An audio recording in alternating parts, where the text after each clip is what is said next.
All right, welcome everyone to the Triple Margin Freedom Podcast, the podcast where leaders like you, yes, you, can find more space for more profit in your business, for more reclaimed time that has once been lost that you get back so you can live life. And finally, teams that are unstoppable. I'm in studio today with a really good friend of mine and the founder of an amazing company, Jason Lenagh. Jason, welcome to the show. Mark, it's a pleasure to be here. It's so wonderful to see you again. And as we were saying, it's been too long, and it just brings a smile to my face to be here in person with you. It does. And it's funny because the very first interview I did in this format was Victoria Novak. And she was just on here, and we're part of the Tiburon crew way back in the day. So it's always great to go back and then to see how wonderful life is, and the neat things that y'all are working on has just been a real blessing. Yes, I couldn't agree more. Oh my gosh, the Tiburon days were such an important part of both of our lives. So it's just yeah. And I was thinking about that too, Jason, when we were getting ready to go. And I'm going to read your bio here real quick, but we were getting going. You guys like circled in the courtyard playing hacky sack. Yeah. And the biggest tragedy was when the hacky sack would go on the roof. Yes. Well, that in the giant circle of dead grass. Yes. I'm surprised the landlords weren't like, guys, what are you doing here? Yeah, exactly. It was so much fun. Oh, that was funny. All right. Well, for listeners, you're in for a treat today. And let me just tell you a little bit more about Jason in case you haven't got to meet him yet. Jason Lenagh is the founder of Enlightened Financial Planning, where he helps people turn confusing financial concepts into confident decisions that lead to more joy in retirement. And I love how you use the word joy, Jason. He's been in the financial industry nearly 14 years and is passionate about helping hardworking families make the most of what they've built. Jason is married to his beautiful wife of 17 years, Jill, and together they have two awesome children, Verona and Desmond. His mission is simple: to guide everyone he meets towards more peace and joy in their life, rooted in the belief that true happiness is found through others. And here we go. So Jason, catch me up, okay? Catch me up. Talk about the early days, because a lot of listeners and a lot of people I work with are founders like yourself in different stages, either getting ready to launch or have already launched kind of in it. Kind of give us a little bit about your journey to entrepreneurship. How'd you get here, and who's this guy sitting in front of me right now? Well, thank you, Mark. Gosh, it has been such a cool journey, and I often like to say, where I come from, and I think we came from similar parts of Omaha, Nebraska. We didn't have a lot of money growing up, but the things that were important were family and hard work. And my dad was probably the hardest working guy I've ever known. So he was a big influence on my life. And he'd work 2 to 3 jobs at a time as long as I can remember. And they were blue collar jobs. He was working as a custodian from middle school. He ran a cleaning business in the evenings, which he'd make me help. And it taught me that cleaning up, emptying trash cans and toilets after people, it was a humbling job, but right. It really taught me the value of $1. Mm-hmm. It also taught me I didn't want to clean for a living. Right. That was something else that I learned, right? But I spent about 3 years after finishing school because I didn't know what I wanted to do. And this was before our Tiburon days. Okay. So I'm not kidding. I've done the math before, and just to list some of the jobs that I did, trying to figure out really what I wanted to do in life. I was a bricklayer. I painted houses. I worked overnight stocking at Hy-Vee. I sold magazine subscription renewals. Okay. I was a garbage man hanging off the back of a truck in the middle of winter in Omaha, Nebraska. Wow. So it didn't take me long to know that I didn't want to do any of those things, right? Okay. It's all to find what I've got to assume is everyone's dream job as a bill collector. Right. Right. So then I 12 years getting hung up on, yelled at, cursed out, calling people every day. But I'll tell you what, that was one of the best experiences I've had in my life. First off, the relationships that we've developed within that, 12 years together. I mean, it was just such a fun experience, but I met my wife, Jill. You did. I think you were the first marriage in the Tiburon family back then. Wasn't that true? Yeah. I think so. You were the first marriage. Yes. Yeah. We were the Jim and Pam before Jim and Pam were on exactly. The Office, yes, right? exactly. Yes. Totally. So the biggest takeaway that I think back and I realized that to be able to learn how to communicate with people and to not judge anybody for being in that position that they were in, right? Yeah. And to really care about their problems. It taught me so much, but it taught me that nobody in that position wanted to be there, you know? So it was just such a valuable part of my life. And then by the grace of God, I ended up getting a job at a investment firm. So I worked there for, now I've been in finance for about 14 years. Right. And I realized looking back that it, first off, the going from people that had no interest in seeing my number pop up on the caller ID to people that were excited to have me call was a wonderful transition. So I'll just make that note. Okay. But I'll tell you that looking back, and this was really the aha moment for me where it's like, you know, it had to go the way that it did. I learned that no matter if a person has millions of dollars or on the verge of bankruptcy, right, you know, everybody deserves happiness. It doesn't matter how much money you have. So that, I think, is why, looking back, my transition through life and my, you know, of evolution in my career and understanding how to make the financial decisions that lead to more joy in your life is not an easy thing to do. Right. Right. I mean, in the financial industry, they do a great job of providing information and opinions. And, you know, one of the more challenging things is that you can go talk to 10 different people and ask them what you should do with your money, and you're probably going to get 10 different opinions. Right. Right. So to be able to guide people with a clear framework on how to make decisions, I think is something that doesn't necessarily exist in the financial industry very well. It's usually just here's some charts and graphs and performance based, but how do you really make decisions, right? Because when you think about the decisions that come along with financial planning, I mean, what to invest in, insurance, you know, Social Security and income planning, taxes, long-term care, Medicare, like all these decisions that come along with it, for the average person to figure out how to get all these things right, I mean, it's like you're 100 yards away from a target that's moving and you're using a Nerf gun on a windy day and you got to hit a bullseye, right? Like it's so difficult. But if you miss the target, it can mean running out of money. I mean, that's how serious it is, right? So to be able to help develop a method that's very understandable, that takes the opinions and the information overload out of the equation. Yeah. That's really, you know, my purpose in the evolution from where I've come from and where we're at now. So it's been really, really exciting. Yeah. It's interesting how you tied it all the way back there. And, you know, back in the Tiburon days, and yes, listeners, it was a billing and collection agency. And Jason was really, really good at his job. But you were good at his job because we had a value there that 99% of us followed, which was people deserve dignity.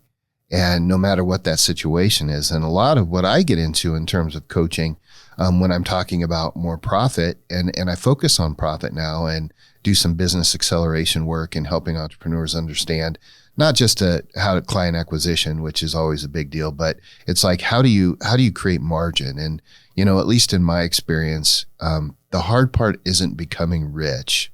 It really isn't. It's staying rich. And that's the hard part. And that evolution for me and being able to see, you know, what's important really focused me on that profit lever, because so many families have broken up because of profit. Because when times get tough, and I like to say, as entrepreneurs, we all walk around with a few scars to prove that we've been entrepreneurs, because there is some uncertainty. Right. And there's times when we wait for the bell to ring and to show up and when to invest, and all those investments become a little bit more weighty. So I think that's where we really see things. And I think it's neat to see how you've taken in your past and where you learn to communicate with people and do your job. And I might add, supervise people, and take on a leadership role in that. And then translated it into something deeply meaningful for you, for your family, and for every single client that you get involved. So what was the transition? What was the spark that pushed you out to say, I'm going to start my own thing? Because you do really good on teams. So what was that? You know, I think back at this moment, a lot, actually, because my previous firm before I went on my own, and I think I'm going on 5 years now of being independent, and big milestone. Yes. And there was, I almost think back, how in the world did I make that decision without thinking through it more? Like I probably shouldn't have did that. Like it was the craziest thing. And I didn't even think about it more than, so what had happened is a friend of mine that I had worked with for years had left the company we worked with, and he started doing a debt reduction strategy where they would use, revolving interest to pay down debt. Okay. Because you can put money towards it like savings and it pushes interest down on a daily. And this was really interesting to me. And I thought to myself, well, if I can help people get out of debt, oddly enough, coming from where we came from, right, and I know how to get them into wealth, this is a really special thing. It was a calling for me. And I didn't even think twice. I mean, I left a significant amount of stock options on the table, a reliable salary. And I oftentimes in that role, I would think to myself, am I really just going to do this, 9 to 5 every day and come in and maybe retire at 55 or 60 or have enough? And I just knew that wasn't the answer. Like there's something inside of us where we really know what sparks our joy and our desire, right? Yeah. When something, even towards the latter days at Tiburon, I remember feeling this when I'd come into work, I just didn't have that fire. And being a positive minded person, I'm kind of like, nope, this is just my own thing. But life has a way of showing you when your emotions aren't matched to your actions, right? Yes, exactly. And I didn't have, it's a real easy indicator when I look back now. And then when I left my reliable job, I realized my emotions weren't in line with it, and it did it without even the more elongated, time. So it was just so crazy to think back that I took that risk and jumped off this cliff without a parachute. And I think there's something to be said that,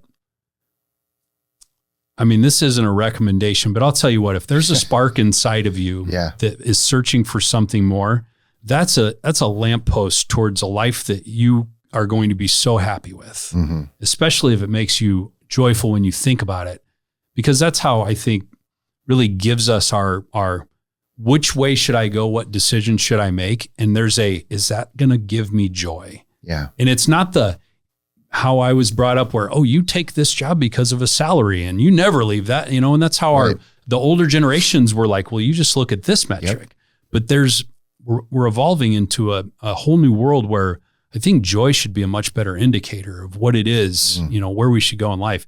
And I know wholeheartely that was an indicator for me. And I look back and I'm just like, this is the greatest decision I've ever made. I can go to my daughter's, recitals at 1:00 on a Tuesday and not feel guilty about things. So the freedom aspect of it, but the purposeful aspect of it as well, right? Where you have this open architecture to really add value in the ways that reflect you, right? So it's just been such a special journey. I recommend it for anybody in the entrepreneurial. Look, there's always risk and there's always a chance, but I think more times than not, when it's meant to be, it will always work out. Yeah. Right? Well, and I think a lot of us, when we're in those, because I'm with you, Jason, but and have been someone who hasn't moved a whole lot between career to career. Now I was a 15-year entrepreneur. Then I was a 12-year entrepreneur, and now back in the entrepreneur. So I there wasn't a lot of movement, but I think you're right. There is something, and in my Catalyx PSE framework, I monitor energy a lot, because energy, whether your physical energy, your vibrancy, your joy, as you would say, that's a direct correlation to how you're living your values. And where people got in trouble back in the day on the collection floor, and where they get in trouble now is when they get out of alignment. Right. So if you have values, and say you're in there calling people to help them clear up their debt issues, and then you start to have debt issues, how many times was a really great performer taken out of the game? Right. That's an energy issue, because you're out of alignment with your values. And so we as entrepreneurs, founders, and leaders have to always kind of contend with that. And so it's interesting that you say that. I'm working with a great group. I have a cohort that we meet on Saturdays, and one of our teammates in that cohort's getting ready to make the leap. And you just described her entire journey in a nutshell. So I hope she's listening. I hope you just encourage her because that's so important. But let's talk about what you're building, because I think that's equally as important. Financial planning is some of the most important things you can do. And I only say that not from my own, my mantra has always been out-earn anything, right? Because but again, being an entrepreneur, there's a whole host of other things that it comes into when it comes to that. But now when I look at it and I witnessed my father and his transition of life, he passed away a couple years ago, 3 years ago. And, his transition, and we'll just say something simple because we won't talk about wealth accumulation, but, he wanted to leave something for his kids, and he would never be, like your pop. He worked with his hands. He was, he was with the railroads, so he was a railroader. But the way it was most symbolic to me is he had the best tool shed that I've ever known. I mean, this man had woodworking tools, anything you would want. He made his own fish hooks. I mean, he just did life like that, right? He loved that. And when we were moving him, because he had to go into a facility, he had some issues after my mom passed away, and we were bringing him here to Nebraska. So that was great. But none of that stayed with him. I mean, all of a sudden we realized that in this new style of living, it's going to be a lot smaller. He doesn't have his own woodshed. He wanted me to take it all. And I'm like, Dad, I don't know how to use any of this stuff you did. Okay. I ran a different track, Pops. Yes. And but I think in the financial sector, it's so important that we just have a wide open mind. And I think back to when I was younger and how I wish I would be enlightened. So tell us why Enlightened Financial is different and this holistic approach you have to financial planning. Well, I definitely appreciate the story, and that is such a tribute to how everybody's journey is so unique, right? And what was so important to your dad, and it just is one of the best, because at the end of the day, the money aspect of it is just a representation for what's special to you. Yeah. Right. Right. And to our point earlier, financial stress is a real thing. And to have a understanding or a financial belief system of how things work and how things should be put into place, I think is something that the industry might be lacking a little bit, right? We don't necessarily have a clear financial belief system. So I'd say the first thing that I talk people through is to understand what the purpose of financial planning is. Okay. Because I don't think this is necessarily, talked about enough. And I had to ask myself the question, what is it, if my clients knew the answer to, that they wouldn't need me? Yeah. And the answer is how long they were going to live, right? If we all had an expiration date given on us when God made us, that we knew exactly when you don't need a financial advisor. You know exactly what to invest in, insurance to buy, when to retire, how much to save, everything, right? So financial decisions have to be made with that core foundation in mind. Financial planning exists to solve time. It exists to solve an unknown timeline. Yes. And we can apply that to any phase in any situation. So right there, we've now established the core of our financial belief system. Okay. So by taking that, we've developed a 4-step process. And this 4-step process helps decision-making. So it provides us a framework. So if we know that the purpose of financial planning is to solve time, I like to use an analogy that I think about all the vehicles I've used. Okay. Or excuse me, all the vehicles that I've had in my life, right? So everybody's had a lot of vehicles in their life. For me, my very first vehicle, I think, was a 87 Honda Civic hatchback. It was a, stick shift, go-kart. It was the funnest little car to Very drive, practical, right? Jason. Exactly. And you know how much it cost me? $300. Wow. Yes. So Genius. we also learned that inflation's a real thing from the vehicles. But but my next car was a 2004 truck, and it was a 2-person truck. You probably remember this is the truck that I used to drive when I worked at Tiburon. And fast forward to 2012-ish, I believe it is. This is my favorite vehicle, and it wasn't because it was some expensive luxury sedan, but it was because Jill and I found out we were pregnant with our first child. Yeah. So now we had to get a new 2009 Jeep Grand Cherokee. Mm-hmm. So you can't fit a car seat in a 2-person truck was the moral of the story. But I look back and it teaches us a lot about financial planning and retirement planning. Through the different phases of our lives, our vehicles change, and so do our financial planning needs. Yeah. But the common thing that is more important is those cars aren't going to go very far if they don't have gas in them. Yes. Your financial plan is not going to last very long if you don't have income. Mm-hmm. So income is the fuel that drives every investment retirement plan. I mean, if you think about it, we're talking about being entrepreneurs. Right. Our income coming in to build our savings. There's going to come a point in the future where that savings needs to replace the income. Right. So understanding those core principles, income is the fuel. We're solving unknown timelines. Those two things are going to help build out our retirement plan. Okay. So solving income is number one. The way I'll add on this a little bit, just because I think it's worth noting, and there's a few really, really good key lessons for people that may be a little intimidated by just the financial planning space in general. And I think a lot of people are, right? Which I'm scared to talk to somebody because I don't understand it. And I don't want them selling me something that I don't know what I'm getting into. Right. You know what I mean? Or need, right? Or need. Great if I need it, but how do I know if I need it? And how do I know if I can trust that guy? Exactly. And what if I look bad because I got into something that I can't get out of and it's going to make a bid. So I completely understand the intimidation in this industry. Mm-hmm. Products are designed with features to solve problems. Everything from a CD to a Bitcoin.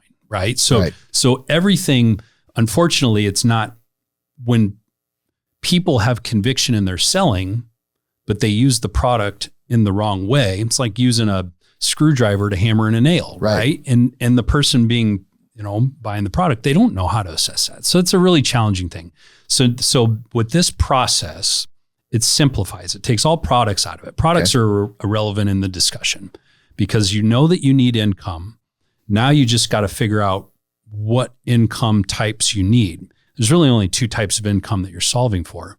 Income to pay for stuff that you have to pay for, our utilities, our gas, our streaming, all the things that we could look at the average American, and it's probably between $5,000 to $7,000 a month, of just here's what you have to, no matter what, this is going to be here forever. Right.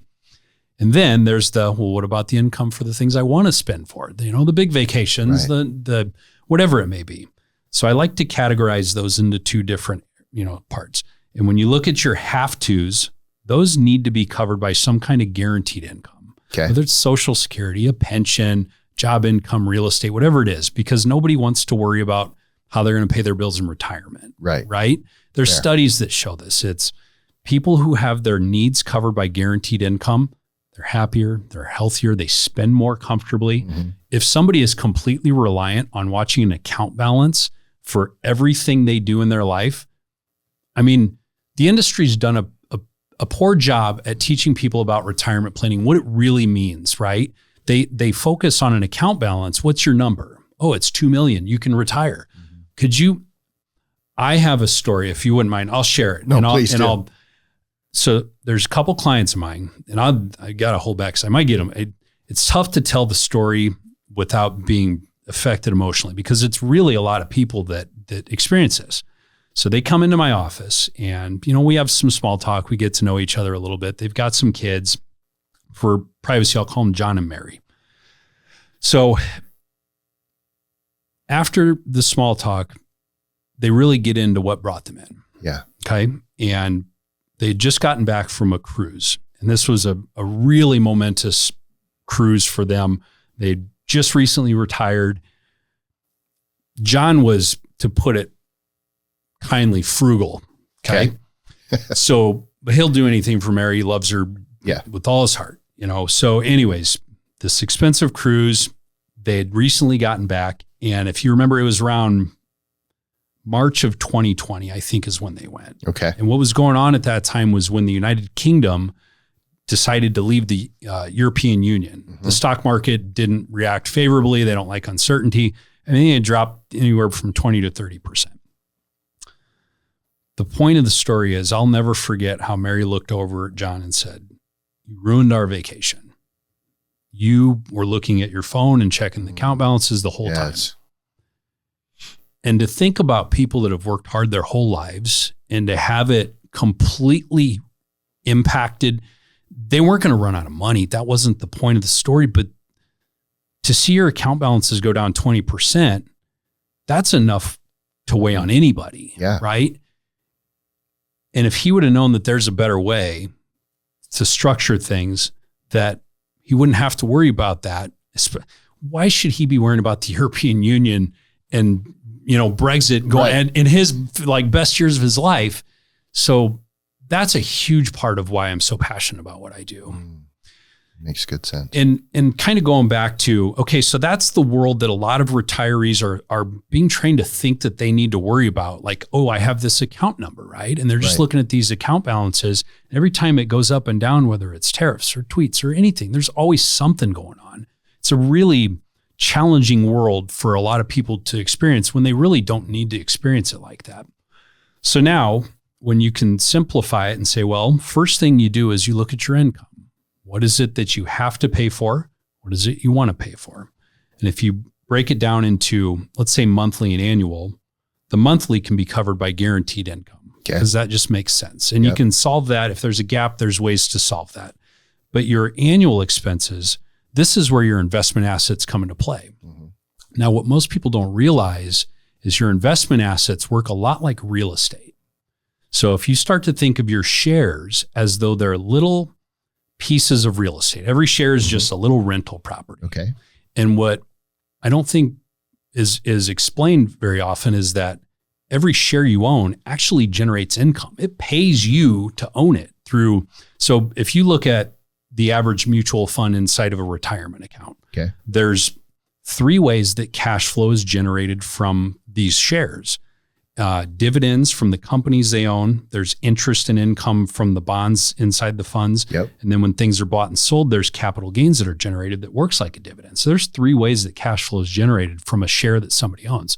So when you start switching your mindset to thinking about your investments as a total account balance to you're an owner of shares inside of it, the switch that happens when you stop working is that if you keep it set up to where it just reinvests and buys more shares, like most people do, they don't realize that there's another way, right? So there's a couple problems when you leave it set up in that fashion. If you stop working, you're stopping adding to the account, you're now using compound interest in the reverse effect. Okay. So talk about the power of compound interest. Let's do this example real quick. If you won the lottery and you had the choice between here, take a lump sum of $2 million right now, or a penny doubled every day for 30 days, you may know this, but which one are you taking? Yeah. Well, I have a little inclination. I'm taking the penny. Right. But you better explain why. Do you know how because big I of a sound like a difference? crazy person. It's crazy, right? Right. $2 million right now, or a penny doubled every day for 30 days. It's 5.3 million some odd change. I mean, it's more than double. That shows compound interest. Yes. Here's another one. This one's even more fun. If I were to take a piece of paper, a regular piece of paper, fold it again. Yep. How many times would I have to fold it before it touches the moon? That's a good question. Yeah. Have no idea. 42. Really? 42. That's the power of compound interest. Warren Buffett says it's the 8th wonder of the world. Yeah. Imagine that force working against you. Right. When you stop putting money into investment accounts and you sell shares to cover income, you're taking the benefits of compound interest and having them work against you. And this is a really interesting concept. If you lose an account, if an account drops in value, we want to think that all you need to do is get that same return back for it to break even. but it actually takes more to get back before it breaks even. So if I have $100,000 and it loses 10%, I have $90,000, right? Correct. I would think, well, 10%, if I lose it, I get it back. But do the math. 10% on 90,000, I only have 99,000. Mm-hmm. So you actually need 11% to get back to 100,000. Gotcha. Right? Yeah. So the math actually works against us. So the reason that John in my story was experiencing such stress in retirement on that boat is that he sees an account drop and he knows that if he needs to pay for something, he needs to sell more shares to cover that same expense, right? Right. And life has a way of throwing curveballs, right? So if health issues happen, or I need a new roof, or whatever it is, and the market values are down, and I have to sell more shares, once you sell those shares, they're gone, right? So this message of treating your investments more like real estate, where you actually can redirect the natural cash flow from your shares to stay in the account, but be in that way, you're not exposing yourself to that sequence of returns or that reverse compound interest. Right. And you become an owner of shares. And it's also from a planning standpoint, you can see how much shares generate in cash flow without selling them. And it's much better to plan, right? I don't need to worry about an account balance, because there's one more thing. When the account values drop, I said we need an 11% return to get back to even on 10% drop. Right. So if you're taking out 4%, which is the standard, you go to anybody, they're probably going to say your industry standard is 4% that you can take out. It's the safe withdrawal rule is what they call it. But here's the crazy thing. If over a 3-year period of time, we have a 20% market drop, which we just talked about, that the Brexit situation, right? I mean, a market drops 20% plus at least 1 to 2 times every 5 years. I mean, just historically, right? So now if we have one of those in a 3-year period of time, and we're taking that 4% withdrawal rule out, you have to get a 41% return to get back to even. And if you think about the implications of that, and your account value's down and you have to get that big of a return just to get back to even, and you still have how much of your life still left, that's why selling shares to cover income is a way that retirement, you can get an early expiration date on your retirement. So that's what's really unique about our method is first solving the income with the least amount of assets possible. Okay. And then now when you can look at what your cash flow generation is capable of, what you often discover is there's a surplus. So step 2 is establish the surplus. So if you know exactly what you need to cover your income, you can see how much you have left.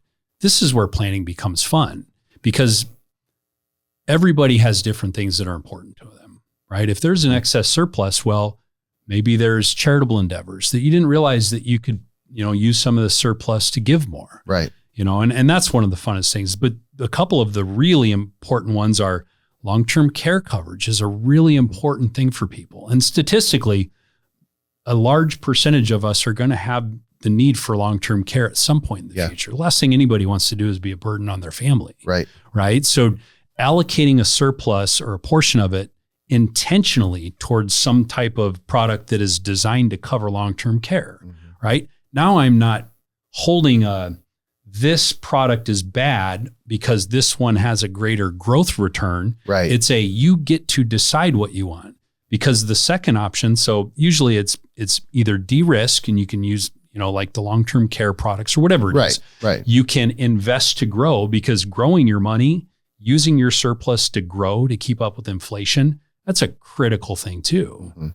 Gosh, I don't know. The last time I went to a restaurant, a drive-through, and I took the family, I think the total bill was almost $70. Yeah. And I'm just like, I'm still living in $3.99 value menu, 5 for $5 roast beefs back in the, it's like, what is going on? So inflation is a real thing that would, erode a retiree's assets as well. So reducing risk, investing to grow, to keep up or outpace inflation, allocating portions to causes that are important to you.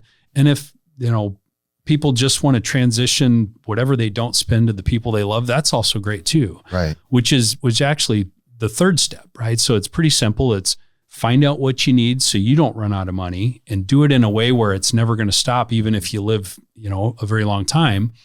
And then allocate your surplus intentionally to what's important to you. Yeah. And then the third step is, if you're just going to leave your money to your kids, you don't want to make Uncle Sam your primary beneficiary. Correct. Right? So the third step is the tax efficiency aspect of it, which is one of the most important things. And you see it often. We all work very hard, and it's not as though you have a financial planner throughout your life, and even if you do, maybe they're not doing these types of planning mechanisms, because there's a balance that really needs to be achieved from a tax planning standpoint. If you have way too much in the tax deferred accounts, right? Uncle Sam sees investment account assets in 3 different ways, and they're all higher taxed. Right. One is the 401ks, traditional IRAs, the things that we get a benefit when we put the money in, but when we take it out, Uncle Sam's going to be waiting. Gets it back, yeah. Right? He's going to, and it's all taxed as income. Whereas most people have just worked and, percentage allocated towards investing. And, when they retire, like, oh my gosh, I have this, large amount of assets. This is great. But a big portion of that's actually not your money. Right. And it would have probably been better off if you had a good balance, all the years where maybe there was 20 grand left in your 15% tax bracket or 22%. You know what I mean? So, yep. But the tax planning aspect and having a sound strategy is really valuable. That sounds great. Yeah. That's so much wisdom you just dropped there. And that, a couple of things that resonated with me. And when you talk about wealth and you talk about compounding, and so one of the things that I say over and over again is profit is the domino that knocks over every other domino. So you tend, if you can put yourself in a position as a business owner to have that margin, to have that profit, then all of a sudden you put yourself in a better, it's all about compounding. Right. And so when you go into a business and you're doing kind of critical surgery, you're helping lives and I help businesses. Well, I look at compounding from a different perspective, and that is 12 simple ways that are the 20% of the activities a business can do to drive profit. Okay. And if you focus on those, it doesn't take major shifts. Like you don't have to, like cutting costs, right? Everyone wants to go there. Cost of goods sold, whatever. Let's cut costs because it's beneficial to a business. But it's also a very closed thinking. You can't keep up with the competition all the time. But what if we had a system in place where we blend it? It could go up to 40 different areas, but I do 12 to start with. And instead of cutting costs by the tune of 40% or 30%, we cut costs by 2%. By using the power of compounding across 12 different things, then all of a sudden you are going to get to your mark a lot easier and a lot more effortless. And that's part of how we reclaim some time, because we're not spending our time worrying about and trying to do things the wrong way. We're trying to make small incremental movements in important key metrics that help us win. Right. And it seems like you absolutely do that as well. So Jason, let me know. So Enlightened Financial, here you are an enlightened planner helping people reclaim joy in retirement. Who are your ideal clients? Yes, I love this question, because I would say as an entrepreneur, it's definitely something we all should really spend some time on evaluating. It's very easy to try to be everything to everyone. And that's not good for anybody.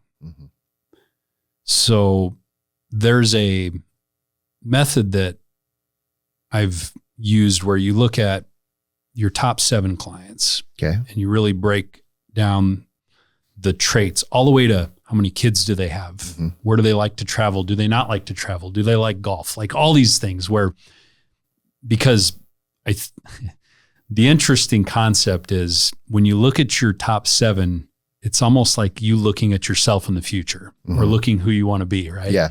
And the people I'm put on this earth to help are the hardworking families, the my dads of the world. You know what I mean? Where getting good advice is not the easiest thing to discern for somebody who's worked at a trade job their whole life, right? And that's really the most purposeful for me. And there's so many changes in the industry where, these giant companies are just increasing their minimums and saying, well, you have to now have $1 million, to work with us. And that kind of stuff just is not who I am. And I'll never be like that. I mean, somebody could call me with, very minimal money. If I can't help them, I'll give them any free advice I can. Yeah. Right?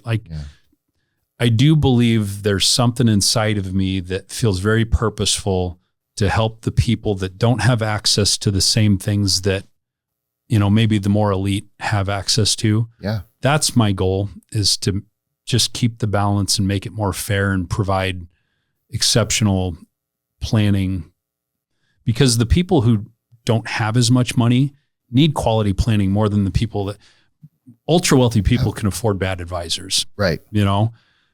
Making sure somebody with a finite amount of money never runs out, or at least to the best of your ability. That's what's really passionate for me. Yeah. So, there's not a dollar amount on it. It's just, people that I am in line with morally, value wise, and I think that's really, and can make a big difference in their lives. Because if we can help make decisions where they don't have to stress about being able to spend, and they actually can spend more with less worry about things, like the kind of joy that you can bring with situations like that is really special. And Jason, so for those of our listeners who are out there saying, I've been waiting for a planner like Jason, how do they get in touch with you? Yeah. Well, my easiest way would be my email. It's just jason@retirewithjoy.com. Awesome. Yeah. So awesome. jason@retirewithjoy.com. It shouldn't be too difficult. That's easy. We'll put it in the show notes as well. Yeah. Or please, reach out to Mark. You have my phone number. I mean, I typically give my direct number to most of the clients that I work with, just because it's important, that if they have an issue or need to get in touch with me, Well, you certainly convinced me and opened my eyes to a different way of looking at it. Looking at it like a real estate transaction is, I think, one of the real key things that I'm walking away with better, having sat down and talked with you. Jason, so back to your entrepreneur self, because I love that you made this jump. I love that you feel a calling. So that's a whole nother conversation we could probably camp on for a while. But what would be your one advice to that entrepreneur who's sitting in the fray saying, should I jump? Am I meant to be an entrepreneur? It's not as challenging or complicated or scary as you think it is. And this is not a recommendation to quit your well-paying job tomorrow but it's a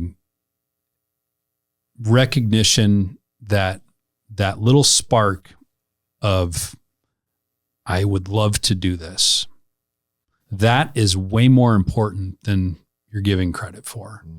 And if you do anything, just start doing more of whatever that is.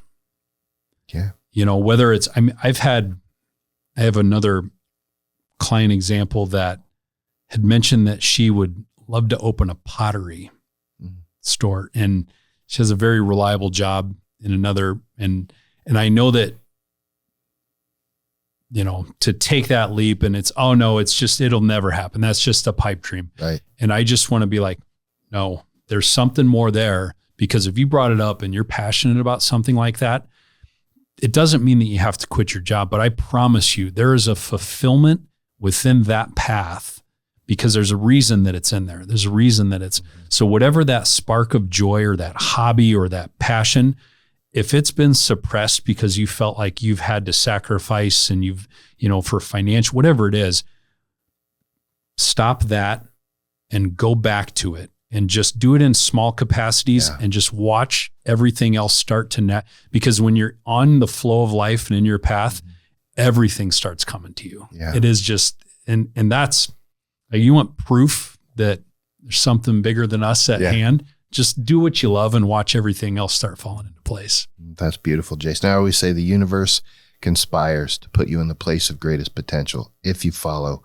those inward feelings, those callings. Right. Yeah. Well, Jason, this has been an awesome conversation. Thanks so much for coming down to the studio. And to our listeners who listened in, if you want to get a hold of Jason, please do. He brings up something that is near and dear to us. And I want to bring you entrepreneurs that I trust and that you can trust. And Jason is certainly amongst the top of that list. So thanks everyone for tuning in. And don't forget, whatever you do, however you go about your day, just remember that one thing: elevate your moments.